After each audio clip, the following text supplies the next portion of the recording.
Hai, aku Nina. Kalian lagi dengerin podcast cerita aja. Kalau kamu pikir hidup harus lurus dan terencana, mungkin kamu harus kenal sosok yang satu ini. Dia memulai karir di dunia perbankan, pindah ke jurnalistik, lalu menemukan panggilan sejatinya di dunia komunikasi sekarang. Dia adalah founder CG Creative and Communication Agency, sekaligus seorang ibu dan perempuan yang terus membuktikan bahwa makna bisa hadir setiap langkah kalau kita mau mendengarnya. Hari ini kita ngobrol santai bareng Gumilar Raditya Mumpuni, atau yang lebih akrab disapa Uni. So, kita bakal bahas tentang perjalanan karir, seni berkomunikasi yang bermakna, dan gimana jadi perempuan di tengah dunia yang serba cepat ini. Tetap bisa punya ruang untuk diri sendiri. Halo Nik. Halo. Hai. Gimana hari ini? Wow. Luar biasa. Kayak ini ya, apa namanya, motivator yang luar biasa. Jadi kalau baca perjalanan karir Unik nih ya, ini kayak apa ya? Plot twist film banget ya Nik ya. Dari dunia bank pindah ke media, terus sekarang jadi strategis di bidang komunikasi. Apa sih yang waktu itu bikin kamu berani pindah haluan sejauh itu, Nik? Yang bikin, karena waktu itu dari background kuliah tuh memang apa namanya, aku backgroundnya kan hubungan internasional ya, dari universitas nasional. Kayaknya nggak ada pekerjaan yang firm. Kepinginnya sih jadi diplomat, kan tidak semudah itu ya. Lalu masuk di perbankan itu suatu hal yang nggak justru challenging ya gitu. Nggak nyangka karena akan bertemu angka dan segala macam. Meskipun saya waktu itu di divisinya marketing gitu ya, di in branch gitu. Lalu dari perjalanan berkarir di bank sebagai sales marketing in branch gitu, kemudian pindah ke satu bank lain jadi di back office-nya gitu. Tapi ternyata ada passion lain di mana yang aku temukan waktu itu ya. Dulu di sela-sela aktivitas saya di perbankan itu, saya suka baca koran ya. Dulu masih aktif koran. Koran. Bener. Tiap pagi. Tiap pagi dong baca koran di kantor. Kemudian saya menulis ulang dari apa yang saya baca itu. Gitu. Suatu ketika dari situlah teman saya, mana ketemu saya, hey, kayaknya nggak cocok nih bang ya lu jadi jurnalis aja gitu. Jadi kayak saya memperbaiki beberapa atau sudut pandang terkait tulisannya tersebut gitu. Jadi akhirnya dan kebetulan emang almarhum kakak tuh sebelumnya udah jadi jurnalis tapi dia amat otomotif. Lalu dari si info untuk coba aja kalau emang kau mau gitu. Dan itu emang satu hal yang berbeda ya dari perbankan, kemudian sebagai jurnalis yang mana kayak berada dilepas di hutan belantara tuh. Mesti ngapain, no clue gitu. Jadi ya kayak gitu sih. Jadi sebetulnya berawal dari situ, kemudian ternyata akan menjadi sebuah irisan di bidang komunikasi sih gitu. Nah, bertemu dengan banyak orang lebih banyak membuat aku lebih hidup. Maksudnya porsi angka-angkanya tuh beda ya. Kalau di perbankan, meskipun kita di marketingnya ketemu banyak orang juga, tapi ada porsi angka-angka yang membuat saya matanya berputar-putar gitu. Jadi memang seni dalam berkomunikasi dengan banyak orang itu juga ternyata mengubah cara pandang juga untuk aku terjun di tapi saya juga itu bersyukur banget gitu langkah awal saya di bank, karena kita juga jadi tahu gitu gimana cara pola kerja mereka, gimana susahnya di marketing di bank, how to approach itu pertama kali klien itu di situ.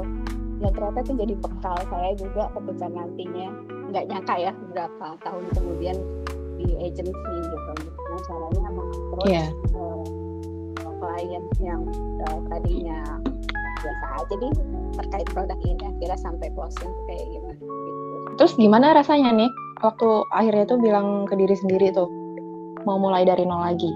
Nah itu orangnya kayak yang apa ya, whispering pasti kan ada ya gitu. Ini karena waktu bekerja di bank itu sebetulnya waktu itu di Bank Mandiri ya, awal karir sebagai anak yang bau kencur itu waktu itu udah bisa closing, dan akhirnya tadinya dari nanganin satu bank area satu cabang, kemudian akhirnya jadi cabang. Terus kemudian saya di-approach oleh Bank Danamon waktu itu. Akhirnya saya pindahkan ke back office-nya gitu. Yang tadi kemudian ada namanya saya udah berjalan di bank, kemudian ada rasa pindah ke jurnalis itu sebetulnya juga tantangan juga ya, maksudnya karena kan nggak tahu apa-apa ya gitu. Aku tahunya cuma menulis aja gitu, dan memulai sesuatu dari nol itu di bidang jurnalis waktu itu ya sempat ada rasa takut gitu, tapi bismillah aja sih, karena memang pada saat itu kita memang ada training waktu itu ya, kalau saya ingat saya 1 bulan atau ya gitu. Tapi kemudian dicemplungin juga langsung jalan gitu aja. Memang kalau di bank itu kan guidance-nya jelas ya, makanya kita ada step-stepnya. Lebih waktu tahun 2008 itu benar-benar dari nol, nangis tentu karena waktu itu mesti wawancara salah satu tokoh di daerah waktu itu Ormas BR, sempet yang aku ada di mana, aku tersangkut di UI, padahal harusnya Petamburan. Terus Petamburan dan UI adalah hal yang berbeda, pemirsa. Iya benar. Akhirnya itu tempat loh, apa benar nih gue di dunia jurnalis gitu, yang kan kalau di pikiran kayaknya keren tuh nulis foto-foto, tapi ternyata kan dan ada fasilitas ya gitu. Waktu kalau di kantor saya dulu yang waktu di perbankan kan sangat tertata rapi, ada mungkin kalau kita lagi approach juga ada difasilitasi ya, misalkan kendaraan nasional dan segala macam. Pokoknya keren deh di jurnalis. Wow, saya naik metro mini dan segala macam dan nggak tahu arah ya, ini anak Cinere Jaksel yang ditaruh di UI aja, mesti ke Petamburan aja, nyasarnya ke UI. Dapat berita nggak? Enggak dong. Oh, itu lebih kemana sih nih? Lebih ke cerita apa nih? Apa topiknya lo tuh lebih ke politik apa ke ekonomi gitu, apa ada kemana? Koran yang gue pertama masukin itu kan Indonesia Business Week, itu sebetulnya ekonomik banget ya, tapi kan ada desk nasional kan pasti kayak gitu. Dan waktu jadi anak baru itu kan masih rolling, gue bisa ditempatin di yang nasional politik gitu. Minggu ini aku di setelah straight news gitu di national desk, besok saya mesti ke kejaksaan gitu. Dan akhirnya bermuara akhirnya mungkin gue lebih cocok untuk profile ya. Jadi waktu itu akhirnya dari sekian kali puter ya di industri juga pernah, jadi akhirnya aku ditempatin untuk menulis profile. Jadi profile itu sosok untuk tokoh nasional dan juga pengusaha, dan itu terbit setiap hari. Yang mana Kompas aja untuk nulis sosok itu terbitnya hanya 1 minggu sekali, dan saya setiap hari. Terus gimana nih lo bagi waktunya? Ya, itu sehari bisa berapa? Nah, kan kalau berita yang berbau straight news kan biasanya kita doorstop dan segala macam ada bisa dikerjakan. Kalau kita ketokohan ya, profiling tidak bisa dipecah. Yang ada benar-benar utuh, tapi dari hasil transkripan aku bisa untuk juga aku distribusikan teman-teman juga yang membutuhkan untuk dijadikan quotes dalam penulisan berita mereka, ya kan. Misalnya misalkan waktu itu ada kejadian yang si anak bau kencur ini, saya waktu itu mesti wawancara tokoh MK Jimli Asidiki, yang mana waktu itu sebetulnya beliau lagi sekolok banget karena ada mau turun, isunya mau turun gitu, karena ya ada banyak dan waktu itu ya. Dan waktu itu tidak ada yang bisa untuk mewawancarai beliau kecuali akan ada preskon gitu lah. Pokoknya intinya hari itu mereka akan nunggu preskon, jadi nggak mau beliau untuk ada wawancara doorstop atau wawancara terpisah gitu, nggak mau. Nah, karena waktu itu aku dari awal yang udah bilang untuk kebutuhan penulisan ketokohan gitu. Jadi hari itu dengan PD-nya masuk ke ruangan beliau, dan itu dilihatin sama senior, lu ngapain ke situ gitu kan, kita masih pada nunggu, kamu kok nggak sabar banget, pasti disuruh pergi deh. Gitu. Dulu gituin gitu. Terus tapi kan aku udah punya janji ya, dan mereka nggak tahu maksudnya yang aku mau kerjakan ini apa gitu. Ikutin oleh aku ada wartawan dari media lain juga ya, media lain yang berteman gitu. Ini aku ikut dong nih karena nggak ada berita sama sekali gitu. Oke, nggak apa-apa. Benar, sampai ke atas ruangannya gitu. Udah ditunggu nih ceritanya. Gitu. Kamu bawa siapa? Bukannya harusnya bawa fotografer ya? Fotografer musuh. Ini temen aku gitu. Bawa temen ya nih. Saya cuma mau diwawancarai nama kamu. Wow. Udah gitu kan ruangannya besar ya. Akhirnya teman aku itu yang akhirnya teman aku itu yang juga sama anak bawang harus menunggu di satu sudut ruangannya dia. Yang ruangannya kan gede banget, itu ruangan MK, ruangan pribadi MK itu yang untuk ketua MK-nya. Ya nggak kedengeran juga gitu. Yang aku wawancara apa. Dan aku mojok ya.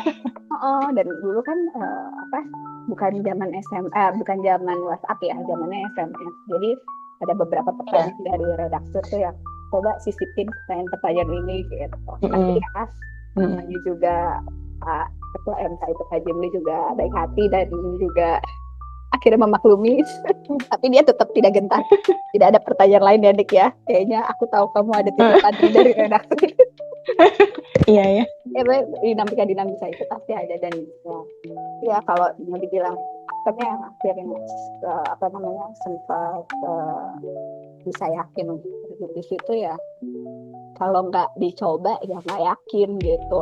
Sampai akun kali ya, dia orangnya butuh tantangan, Bo. Jadi kayak ya udahlah gitu, coba aja sampai di mana sih limit gue gitu. Dibilang dari nol banget, nangis ya, tetap nangis. Aku di mana ini, kok UI sih bukan Petamburan. Ya itulah, mau nyerah tapi kan masa segitu doang nih gitu. Jadi kayak berusaha untuk ini sih sampai mana sih batas sabar gua gitu. Segini masih bisa ditolerir nggak kalau tantangan diri sendiri lah ya. Ada hal di mana ya di perjalanan jadi jurnalis kan, itu perjalanan awal jurnalis di awal ya, tapi kan ada di beberapa media kemudian kan bertahap akhirnya pindah ditawarin gitu kan.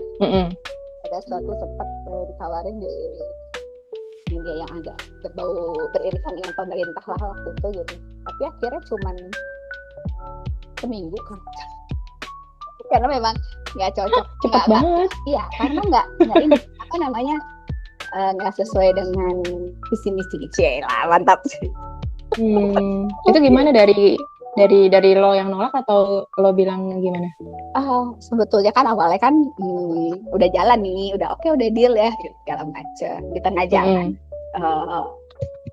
mungkin karena gue berada di institusi yang emang menaungi itu gitu, di media yang menaungi institusi itu, harusnya gue dianggapnya harusnya pro lah beritanya tuh, maksudnya jangan sampai Iya. dianggap ada sedikit menyerang. Padahal gue nggak menyerang, gue cuma memberikan fakta. Ternyata mereka tidak suka ada fakta itu gitu. Misalkan, "Loh, yang itu Oke. unik, ya emang itu terjadi tapi nggak usah ditulis." Ya, terus kan Jadi perang batin nggak sih? ya, ya tak lamanya sih di Indopetro di Mm-mm. oil and gas gitu, yang akhirnya nextnya ketemu sama Nina, kita jadi konsultan di agensi untuk migas kan akhirnya. Iya, kita ketemu di situ ya. Iya gitu. Jadi Itu kayaknya udah berapa lama nih? apa? Udah berapa tahun di jurnalis kalau sampai Kalau ketemu gue tuh? 3 tahunan gitu. iya ya, 4 tahun kali ya. 2008 ke 2013 tuh. Ya, segitulah. Iya ya. 2013 ya kita meet up ya. 2008, 2009, 2010, 11, 12, 13, 5 tahun. 5 tahun jadi jurnalis ya. Kurang gitu. Terus Wow. ketemu si Nina gitu. Itu juga kayaknya gue di hire dia di konsultan kita itu karena dia ngeliat foto gue yang Nana di migas sama ya nih, gitu doang. Sama bos kita itu, sama almarhum temennya yang baik hati itu. Ini aja udah ini aja di depan gue. Oh iya. Tadi dulu interviewnya bagaimana Pak? Udah interviewnya gitu doang.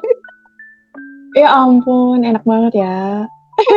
Nego gaji. Sekaliku pekerjaan. Jadi mau nggak sih, mau nggak? Gue udah ini mau Lancar persiapkan gaya. itu lo mesti gimana nih ya interviewnya gitu.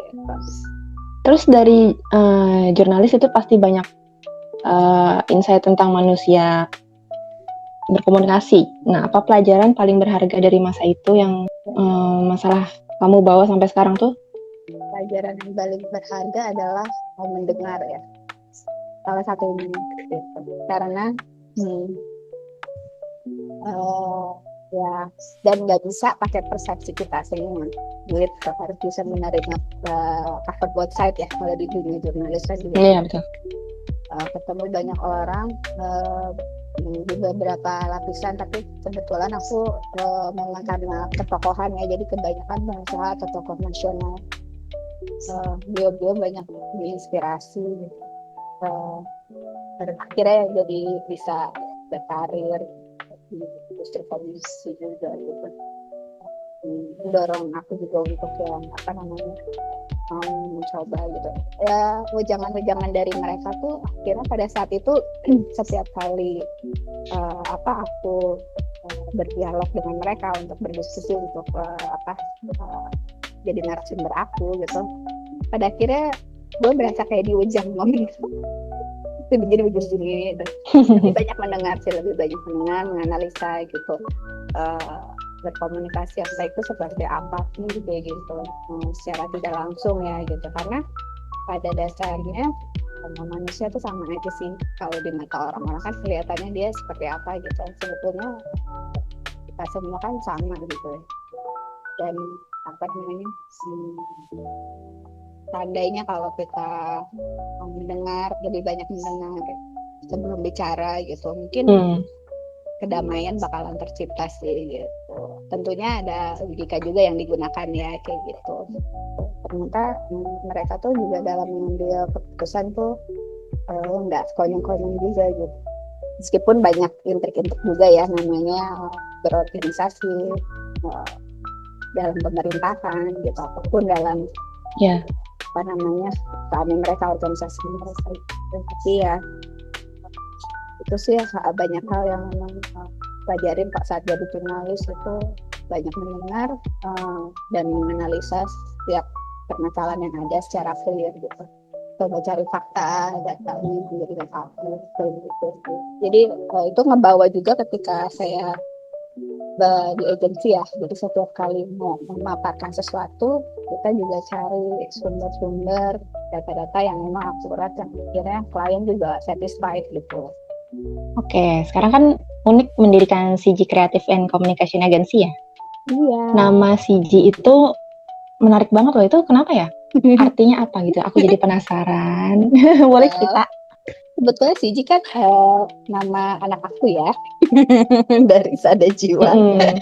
Tapi sebetulnya apa namanya Siji itu sendiri lebih kepada satu ya kan, filosofinya tuh satu gitu. Sederhana aja, jadi Ya. semua hal yang besar itu dimulai dari satu langkah kecil gitu, satu ide yang tulus gitu. Harapannya sih kayak gitu. Jadi memang Siji nggak cuma sekedar makna dari uh, nama panggilan anak aku, tapi sebetulnya kalimat Siji itu adalah satu langkah kecil dengan satu ide yang tulus gitu sih. Wow, ngena banget sih itu. Cocok banget sebagai seorang penulis. Ngena deh, bener deh. Dan ini tuh kamu kan sekarang eh, bisa dibilang sebagai founder perempuan ya. Hmm. Gimana sih ini rasanya memimpin tim di dunia yang masih sering dibilang banyakan dunia cowok gitu loh. Cowok lebih mendominasi. Menurut kamu gimana? Gitu ya begitulah.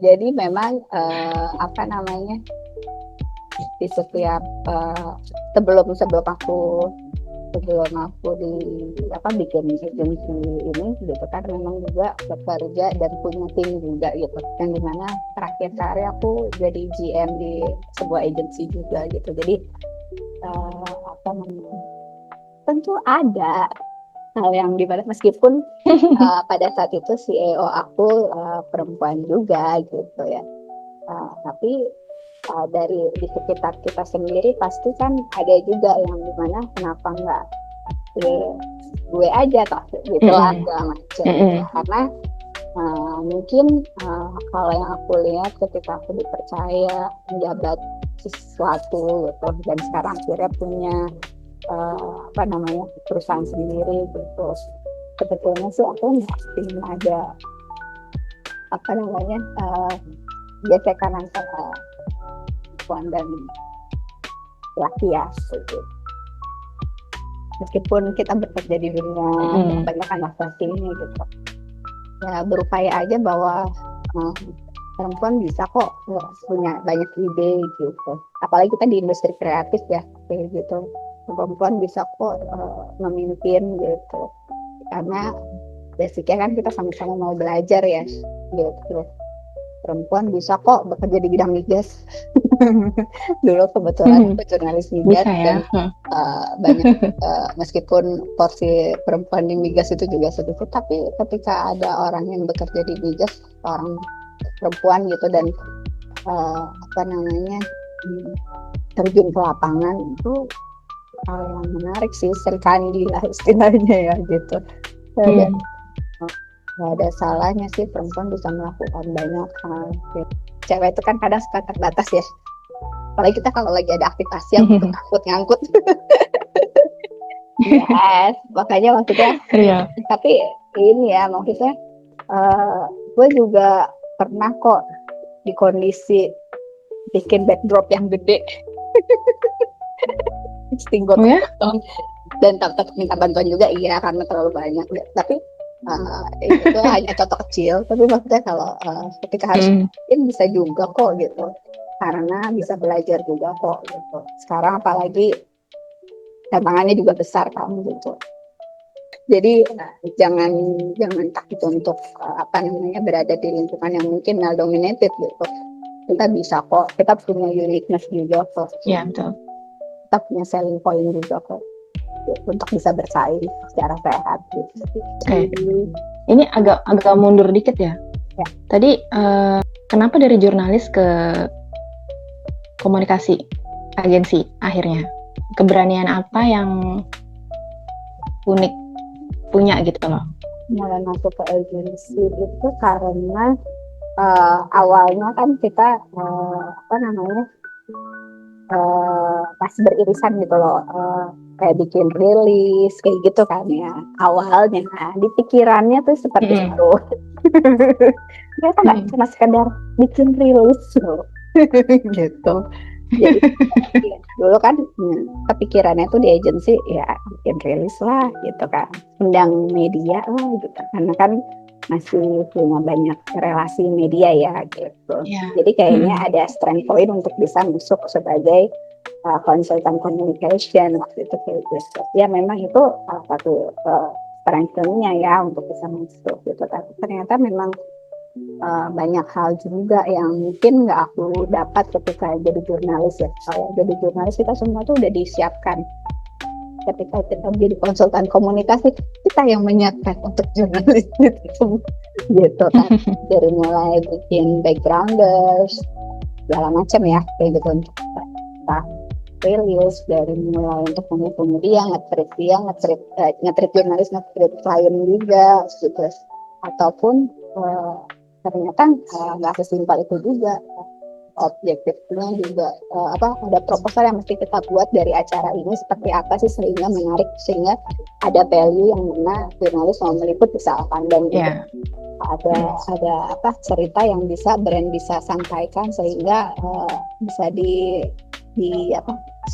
ada awareness juga ke masyarakat gitu, misalnya seperti apa. Ternyata kreatif idea itu yang justru saya baru bisa dapatkan ketika masuk di industri agensi ya gitu, di communication agency ataupun di agensi secara umum ya gitu. Karena saya nggak cuma waktu itu nggak cuma di PR agency, tapi juga ke agensi yang di dalamnya memang ada PR tapi kita 360 kayak gitu. Jadi di industri kreatif tuh ternyata banyak hal yang mesti kita garap gitu. Bahkan ketika kita mau pitching juga banyak hal yang mesti kita persiapkan. Satu brand itu misalnya body lotion kayak gitu misalnya, kita juga mesti tahu kan ingredients apa, yang menarik apa, kompetitornya seperti apa. Jadi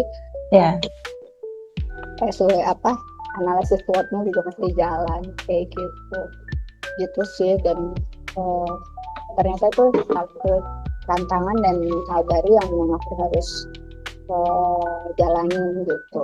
Yang awalnya saya pikir simpel, ternyata banyak banget gitu. Pernah nangis juga, pernah banget. Semua hal yang gue lakukan tuh pernah berakhir kata. Unik sebagai selain seorang founder woman juga Unik juga seorang ibu. Gimana caranya ngejaga waktu, ngejaga keseimbangan antara profesional dan sebagai ibu? Ini dia nih, sempat repot sih emang. Apalagi waktu masih kerja waktu itu saya masih kerja di startup ya. Waktu masih pulang gitu, punya anak, saya masuk di startup juga, cuman memang bertahan, namanya juga pandemi ya. Kemudian di 2021 itu pada masuk ke agensi lah sampai 2023, di mana anak masih butuh perhatian ekstra karena umurnya 2021 itu baru 1 tahun gitu. Siji lahir tahun 2020, jadi ya membagi waktunya waktu itu masih bekerja dengan agensi sebelumnya, bukan saya jadi founder gitu. Apalagi waktu yang terakhir ini saya punya tanggung jawab besar di agensi tersebut gitu, sebagai GM gitu. Jadi urusan strategik juga ya, kita di posisi tertentu punya tanggung jawabnya juga semakin besar, dan bagi waktu ke anak juga, utamanya anak sih ya. Kalau suami karena dulunya juga background agency mungkin bisa cukup paham dia. Sekarang meskipun dia pindah haluan ke NGO gitu, tapi memang akhirnya dilema itu tetap ada gitu, karena Siji ternyata kan masih butuh stimulus gitu, dan di satu sisi karir terus semakin meningkat, alhamdulillah waktu itu tanggung jawab juga jadi makin besar, juga gitu perhatian yang lebih, karena ada stimulus yang mesti dilakukan karena dia butuh terapi dan segala macam gitu. Dulu ada hari-hari dia sekolah terapi gitu, harus ditemenin kan gitu. Terus orang tua juga misal gue kan sudah ya jadwal apa tuh namanya sendiri apa itu yang nemenin ibu ya gitu, tapi tetap kan yang antar jemput segala macam juga tanggung jawab di aku. Jadi 2023 itu akhirnya memutuskan untuk usaha sendiri gitu. Dan waktu itu baru temen itu agency juga gitu, tapi kita kan mengelola sendiri ya, kita yang ngatur rekeningnya gitu. Akhirnya sekarang bikin agency sendiri gitu yang juga bersupport profesional ini malah lebih enak sih gitu, lebih fleksibel, tetap bisa bagi waktu sama anak gitu. Dan sekarang udah masuk TKA gitu, tetap bisa apa namanya ya, punya ruang untuk sendiri juga ya, untuk kita eksplor diri sendiri juga gitu. Jadi antara karir, peran sebagai ibu dan juga keluarga itu harus balance gitu. Burn out nggak sih gitu ya, pernah gitu. Dulu pernah mengalami baby blues juga. Tapi maksudnya kalau apa namanya, sekiranya kita kan yang tahu ya ukuran kita gitu. Sekarang kan tanggung jawab semuanya ada di kita ya, dalam artian kita udah tahu nih secara detail apa yang kita mau, targetnya apa gitu. Jadi ketika punya waktu untuk apa namanya ngebagi waktunya langsung jelas gitu. Jadi kayaknya aku butuh waktu untuk sendiri dulu deh gitu. Tuh suami tuh support banget sih gitu. Bahkan dia lebih sering untuk yang bun kamu nggak ngopi sama teman-teman karena memang ternyata gitu. Apa namanya kalau kamu terlalu di rumah cuman sama kita doang gitu, akhirnya nggak keluar kan ide-ide kreatif kayak gitu. Dan nggak nambah juga pengetahuan juga gitu.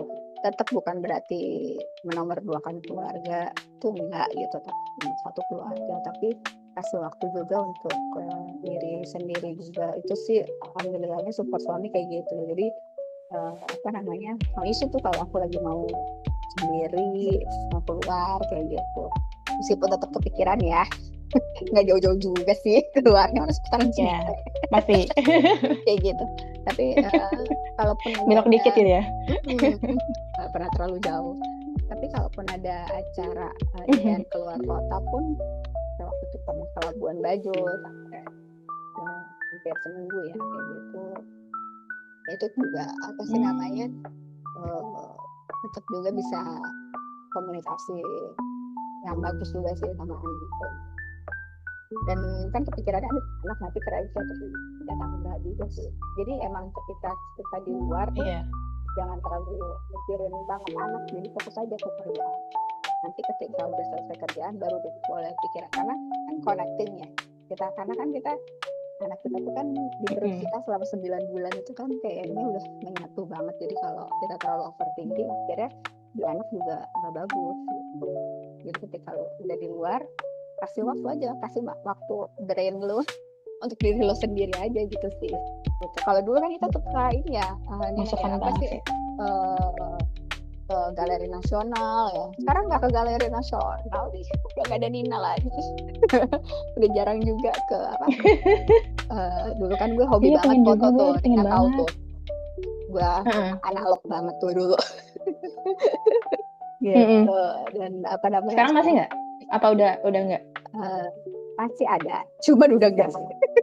Maksudnya udah jarang digunakan. Terakhir gue bikin pameran di Kementerian Industrian. Gue kan gabung dengan IKAPRI, Ikatan Kabin Profesional Indonesia ya. Itu udah dari tahun 2000 berapa ya gue gabung tuh di IKAPRI, kayaknya 2013 tuh. Itu zaman-zaman kita masih kerja bareng gitu. Dan bikin 2 kali pameran di Kementerian Perindustrian. Foto gue laku dong. Wow, masa seneng banget deh. Yang lihat aja seneng ya. Kalau rame gitu kan. Iya, gue nggak niat jual juga sih. Tapi ketika ada yang approach, terus jual. Oh ya? Iya, dasar ya. Cuma buat ngopi yang asam lambung. Maksudnya ternyata ada apa ya, diapresiat juga gitu karya gue. Padahal gue foto analog karena gue cinta analog itu karena mungkin gue orang kuno ya, nostalgia zaman dulu dengan bobo aroma film gitu kan, dan ternyata banyak orang yang suka juga. Itu sih yang gue seneng ternyata gitu. Kalau gue nggak pernah ada gesekan antara analog dan digital anyway. Itu kan preferensi orang aja gitu. Cuman karena gue gaptek jadi bayang Tina udah ya udah tahu bisa aja ya Nik ya. itu ternyata gue mobil gue aja manual gitu. Jadi ya itulah, bagi waktu tuh emang harus tetap bisa antara diri sendiri, keluarga, dan juga pekerjaan. Itu bukan hal yang mudah, tapi gue rasa perempuan-perempuan di luar tuh mungkin ada hal yang sama ya. Kita tuh perempuan kuat kok gitu, bisa kok untuk melewati itu, bisa kok untuk bagi waktu gitu. Dan nggak salah kok dengan ibu yang nggak bekerja gitu, karena memang ternyata menjadi ibu rumah tangga tuh pekerjaan seumur hidup yang kayak lo di kantor gimana ya, maksudnya dibilang capek, wah capeknya luar biasa loh gitu. Maksudnya terkait ibu dengan bekerja, ibu dengan punya usaha sendiri, ataupun ibu rumah tangga yang fokus aja ngurusin anak, itu sama pentingnya sih bagi gue ya gitu. Dengan kerja tuh semuanya tuh setara lah gitu, nggak ada yang mengkotak-kotak. Dan gue rasa ibu yang bekerja pun juga mereka juga punya pilihan ya untuk ya gue bekerja, kalau enggak gimana keluarga, kayak gitu juga kan. Gue juga kayak gitu maksudnya. Meskipun sekarang udah gue usaha sendiri ya, intinya kan gue tetap bekerja kan gitu. Mungkin dengan usaha di bidang gue sendiri yang bisa fleksibel, waktunya bisa bagi waktu dengan keluarga. Tapi dari gue dengan ibu yang gue nggak bisa untuk benar-benar bekerja karena memang fokus untuk kebutuhan anak dan suami gitu. Itu juga salut banget sih gitu. Itu juga pekerjaan yang mahal gitu, untuk bisa full time seperti itu tuh hebat sih gitu, waktu itu. Sekarang kan zamannya ini ya Nek, zamannya Gen Z. Nah itu tapi mereka tuh sering ngerasa overthinking sama insecure di kerjaan mereka. Kalau tahu mereka tuh bisa gitu loh. Ada nggak pesan unik buat mereka untuk ngejalanin itu semua? Ya, Gen Z tuh pada overthinking gitu. Mungkin karena harus informasi yang mereka terima juga mudah ya didapat. Kalau kita kan dulu internet aja susah gitu. Jadi tantangannya juga sebetulnya karena lebih besar sih gitu. Mungkin kalau menurut gue teman-teman Gen Z ini harus tahu sih apa yang lo mau gitu. Istilahnya misalkan ada kucing. Apalagi misalnya terkait komunikasi gitu ya, lo harus tahu apa yang lo mau ngomongin gitu. Karena komunikasi yang bermakna itu kan bukan cuma soal gaya doang, tapi niatnya seperti apa sih gitu. Nah, apa sih namanya, untuk ngatasin kayak itu utamanya untuk di dunia kreatif ya gitu. Ya semuanya tuh harus lo mulai dengan niat gitu, bukan dari gaya dulu gitu. Dan tahu apa yang lo mau ngomongin gitu. Biasakan cari data-data untuk kemudian menjadi bahan dan isian kepala juga kan. Jangan mikirin terlalu jauh gimana jalanin aja dulu. Kalau gue sih gitu ya, jalanin aja dulu apa yang ada di depan mana. Bukan berarti nggak mikirin ke depannya gimana gitu. Karena kalau lu udah terlalu banyak pemikiran ke depannya, tapi lu nggak ngejalanin apa yang ada di depan, percuma dong gitu, nggak jalan-jalan. Mau punya satu skill doang, harus banyak skill gitu. Mau di bidang apapun ya, gitu. Gue punya pengalaman waktu itu. Iya sekarang. Gue mau nge-hire anak admin, tapi anak adminnya itu, gue harus sebutkan dari universitas mana ya. Pasti banyak kan universitas mana gitu.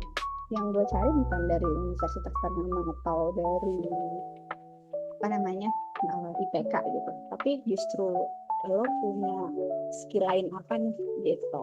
Di situ kan suka dicantumin nih, anak sekarang kreatif ya, lo bisa nge-MC gitu, apa segala macam gitu loh. Di situ nggak ada kaitannya bisa nge-MC gitu.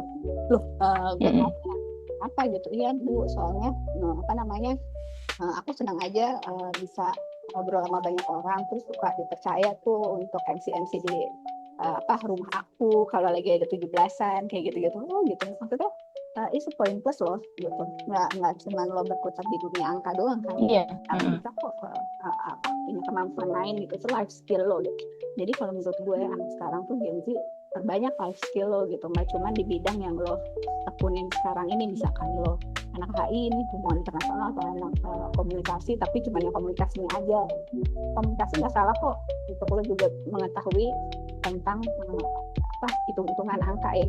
Dalam artian finance gitu tuh ternyata dulu gue sangat minder dari angka, tapi ketika lo udah di posisi tertentu di jabatan tertentu, lo mau nggak mau lo harus tahu tuh uang masuk uang keluar, harus sederhana tuh harus tahu kan kayak gitu. Jadi namanya mau berbagi dengan bersharing ilmu juga gitu sama orang lain juga, dan bekali diri aja dengan life skill lain yang lo punya gitu, selain yang lo punya, yang lo nggak punya lo jadiin poin plus gitu. Unik tuh orangnya media sosial banget nggak? Apa buka berjam-jam, nge-scroll, atau cuma kalau ada notif aja gitu? Ya kalau sosial media yang kayak gitu-gitu, kalau gue ya suka lihat lah pasti kayak gitu. Suka tren hiburan ya, tahu tren juga gimana. Tapi memang kalau sampai berjam-jam enggak juga ya gitu. Nggak bisa gue sampai berjam-jam. Aduh. Nggak capek ya? Mata udah tepet ya. Bener. Udah sepuh nih. Plusnya udah banyak gue. Jadi ya kalau tetap lihat berita aja gitu, notif-notif kayak misalnya takutnya kan email tuh pasti hampir tiap hari sih rutin mesti dibuka gitu. Sosial media ya, apalagi kalau ada notif ya. Pertama ngeliat notif dulu, kalau nggak ada ya udahlah. Nah, kita masuk ke segmen yang paling santai nih, Nik. Oke. Apa tuh ya? Jadi sisi unik dari unik. Aduh. Wis. Jawab cepat ya, Nik ya? Waduh. Coba kayak di kuis-kuis gitu. Berarti nanti ada backsound.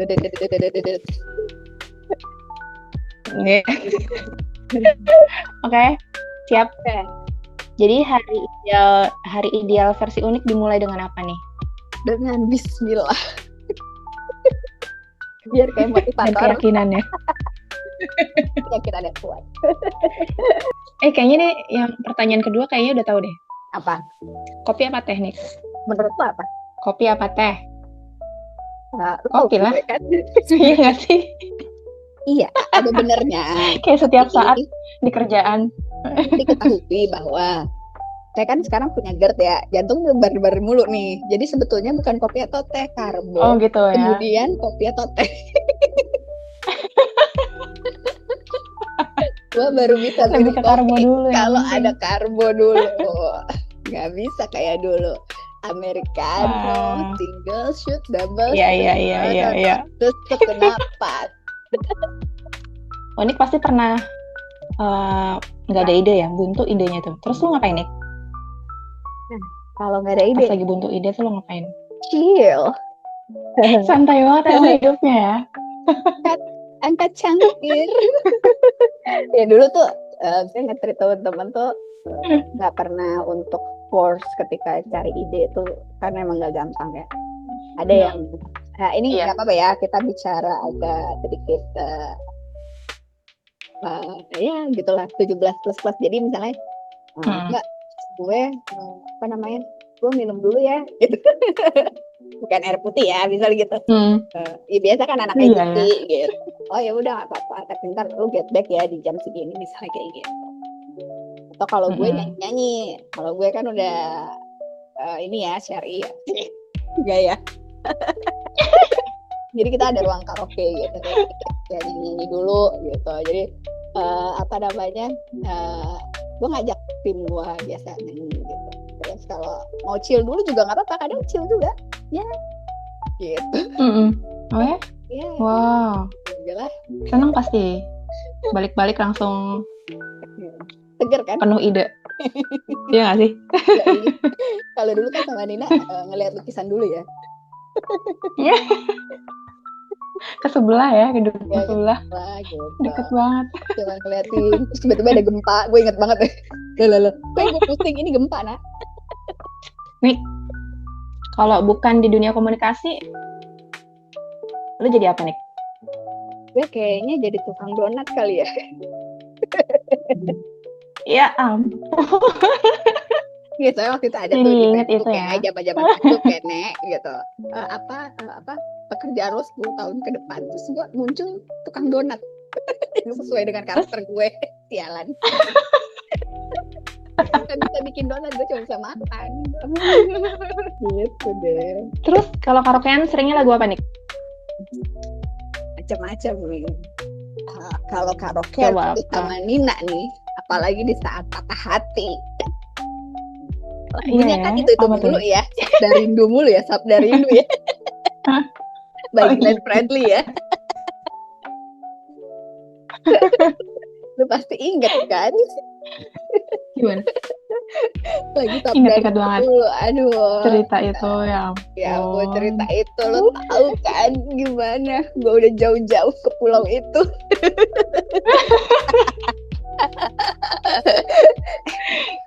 Aduh. Kalau sang gitaris itu jiwa-jiwa terabas Apa? aja dulu. Aduh, muncrat lagi. Terabas aja dulu. Kemudian menghilang. Hasil, iya iya. Iya. Gitu. Pokoknya hasilnya gimana ntar aja lah urusannya. Ya Jadi apa? Lagu apa nih yang sering yang lo banget? Sekarang? kalau yang menggambarkan hidup gue sekarang. Masa iya Coco Melon ya? Lagunya sih. Lagunya CJ ke bawah ya. Iya, gue ke bawah mulu lagu-lagu Coco Melon. Jadi friend lah nggak menggambarkan hidup gue sekarang tuh lagu-lagu CJ hebat. Kalau dulu kan Incubus ya, Astaga. keren. Gue bingung sekarang nih ya. Wah gila sih ya. Untung masih ada radio yang nyetelin lagu Rock Weekend ya gitu. Gue no clue, tapi gue masih suka Pearl Jam sih. Gue masih suka lagu-lagu zaman dulu ya, Nirvana gitu sih. Wah gila sih. Iya. Itu lagu-lagu jadul yang gue setel gitu, gimana ya, itu lagu kebangsaan gue. Kalau lu lagu apa, Nak? Nah ini nih. Gue tanya balik lagi. Kalau gue, aduh sih yang sebentar lagi mau konser nih. Dan gue pasti nggak bisa datang. Siapa tuh? MCR, My Chemical Romance. Wih, Wah gila sih. mantep ya. Ya, gue MCR aja gue nggak terlalu paham. Aduh, Nik lu jangan nonton Nik, ntar gue ngiri. Nggak, gue nggak doyan cuy. Gue kalau yang tanya Wah gila sih. apa emo ya, itu masuk kayak emo paling gue di Iya. Ya kan sesuai hidup gue sekarang nih. oh Iya nggak sih? Iya paham ya. ya. Langsung oh ya. Nih, kalimat yang sering keluar dari lo untuk tim. Chill aja dulu. Coba. Astaga. Enak banget punya bubos segini ya. Aduh. Chill aja dulu. Hidup itu mesti chill. Kemudian dari chill itu lo bisa berpikir gitu. Iya. Nggak usah terlalu berflowery. Terlalu ambisi. Chill dulu. Fokus. Ngejar target ya. Chill and fokus. Seru nih. Nikmatin aja. Nih 3 kata yang menggambarkan unik banget apa? Cepat. Banyak ngomong ya. Cheerful. Social butterfly. Di mana-mana ya gak sih? Iya. Gue juga bingung, gak ada maksud buat begitu ya. Cuman maksudnya gue seneng ketemu banyak orang. Emang mereka yang gue ketemu ngobrol sama lo, sama siapapun tuh nyerap energi banget gitu. Justru Nyambung. gak ada lelah. Gue bisa ya, istilahnya gue bakalan lelah tuh pasti ada lelah dalam arti. Kadang gue bisa untuk nonton bioskop sendiri gitu. Hal itu bisa gue lakukan dari zaman gue SMP kok. Gue nonton bioskop sendiri. Oh ya? Iya gitu. Gue ke salon nggak mesti bareng-bareng, nggak mesti ditemenin nyokap, Iya. atau pokoknya gue sendiri tuh tetap bisa gue lakukan. Tapi gue juga seneng banget ketemu banyak orang kayak gitu tuh. Jadi pengen ini ya, jadi pengen meet up ya, Iya pengen ketemuan. kan. Aduh, Gue nggak akan nyanyi Sabda Rindu lagi.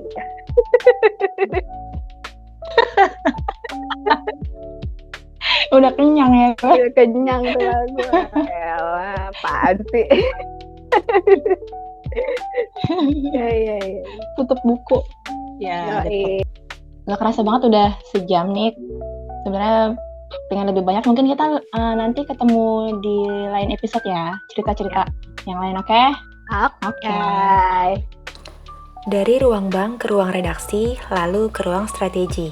Perjalanan unik nunjukin kalau perempuan di dunia profesional itu bukan soal bersaing, tapi soal bermakna. Bahwa karir, keluarga, bukan dua kutub yang harus dipilih, tapi dua sisi yang saling menguatkan. Terima kasih banyak Unik, udah berbagi cerita, tawa, dan makna hari ini. Dan buat kamu yang udah dengerin podcast aku hari ini, semoga obrolan ini bisa jadi reminder kecil. Semua hal besar dimulai dari satu langkah kecil. Siji, langkah yang berarti.